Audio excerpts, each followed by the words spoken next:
আরে টিকাতুলির মোড়ে একটা সিনেমা হল রয়েছে। হলে নাকি এয়ার কন্ডিশন রয়েছে।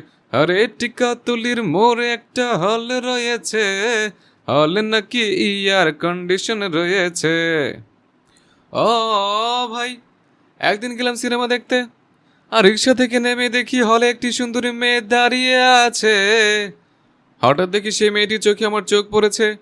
আরে হলে নাকি এয়ার কন্ডিশন রয়েছে। আরে টিকাতলির মোড়ে একটা হল রয়েছে। হলে নাকি এয়ার কন্ডিশন রয়েছে। লেফট যদি যেতে বলি যাবে ওরা রাইট। আমরা যদি সকাল বলি বলবে ওরা নাইট। লেফট যদি যেতে বলি যাবে ওরা রাইট। আমরা যদি সকাল বলি বলবে ওরা নাইট।